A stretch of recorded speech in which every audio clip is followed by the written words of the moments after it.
ఈ యూట్యూబ్ ఛానల్కు God with us అనే పేరు, అనగా దేవుడు మనకు తోడు అని అర్థం.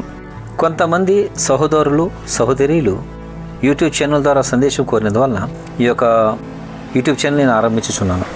ఈ ఛానల్ యొక్క ఆధార మూలమైన వాక్యం ఏమనగా కీర్తనలు 73వ అధ్యాయము 16-17 వచనములు.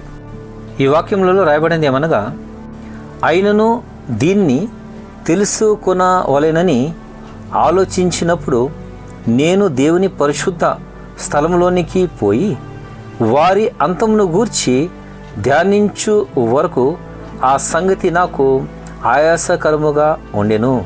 మనము కొన్ని విషయాలను అర్థము చేసుకోవడానికి ప్రయత్నించగా మనకు అది చాలా కష్టంగా ఉంటుంది.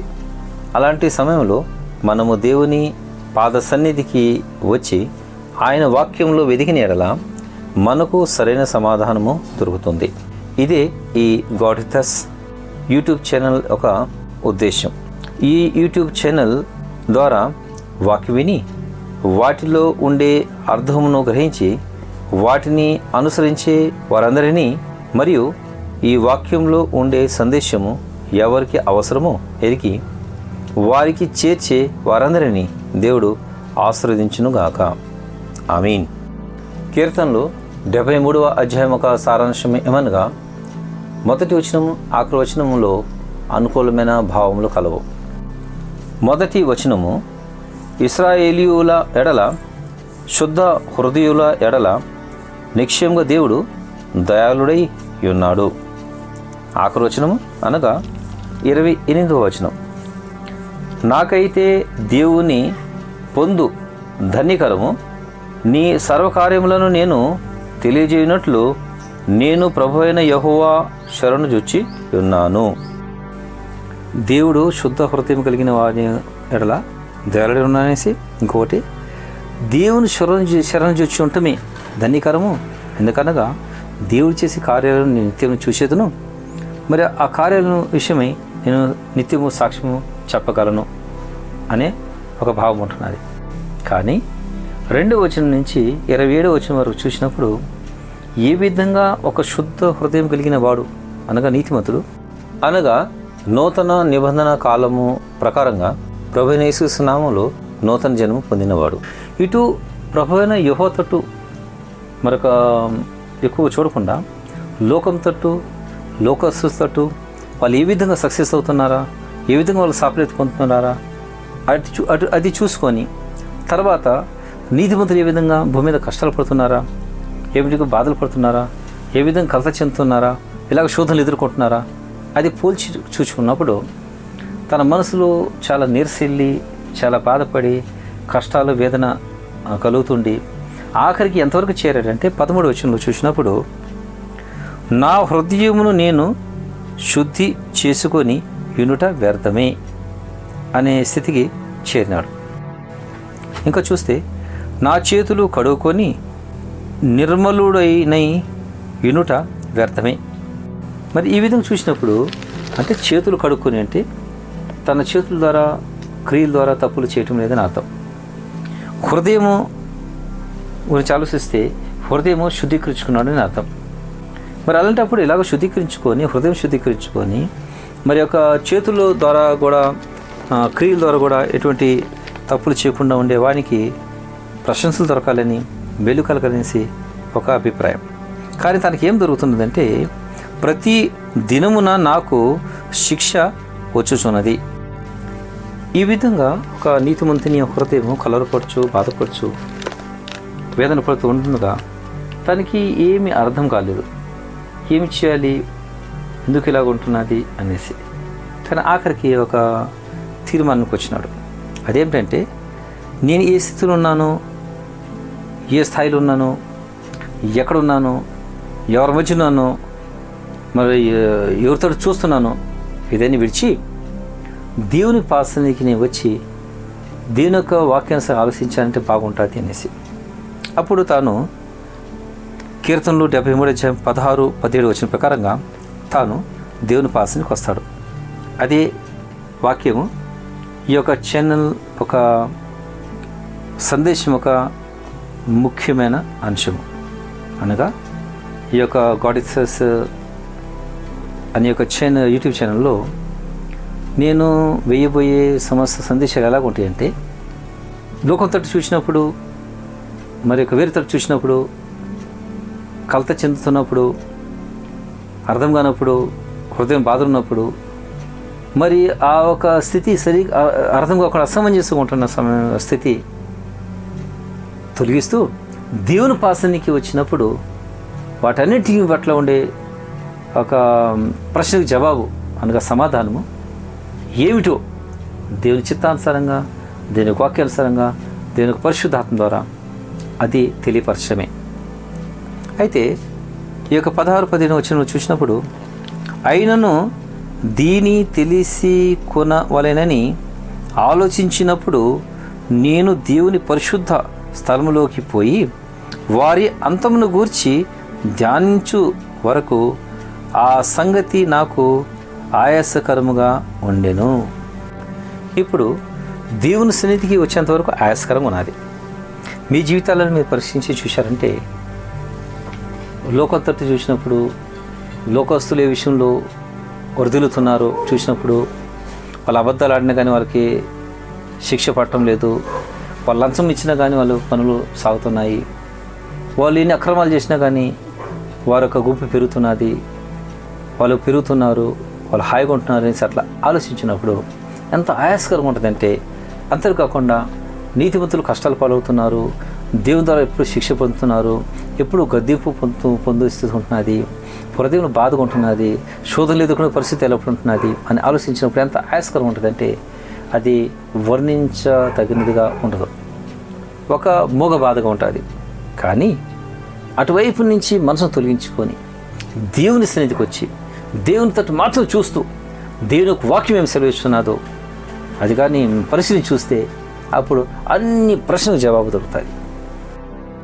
ఇదే ఈ యూట్యూబ్ ఛానల్ యొక్క ముఖ్యమైన ధ్యానాంశ సారం. కీర్తనలు 73వ అధ్యాయము మీరందరూ చదవలేను. చదివినప్పుడు వాటిలో ఏమైనా వాక్యంలో అర్థం కాని ఎడల ఈ యూట్యూబ్ ఛానల్ ఒక కామెంట్ సెక్షన్లో కామెంట్ చేసి మీరు అడగవచ్చును. అప్పుడు నేను ప్రార్థనపూర్వకంగా ఈ అధ్యాయంలో ఉండే అంశాల యొక్క వివరణ మీకు తెలియజేతును. అయితే రండి మనము ఈ యొక్క దినముఖ ధ్యానాంశము ధ్యానించదుము. సృష్టికర్త అయిన పరిశుద్ధమైన పరలోకపు తండ్రికి, మన రక్షకుడైన ప్రభువు యేసు నామములో నేను స్తుతిస్తూ స్తోత్రం చెల్లిస్తూ ఘనపరుస్తూ మీకందరికీ ఆ ప్రభువు యేసు నామములోని శుభములు అని చెప్పుచు సమాధానము కలుగునుగాక అని పలుకుచున్నాను.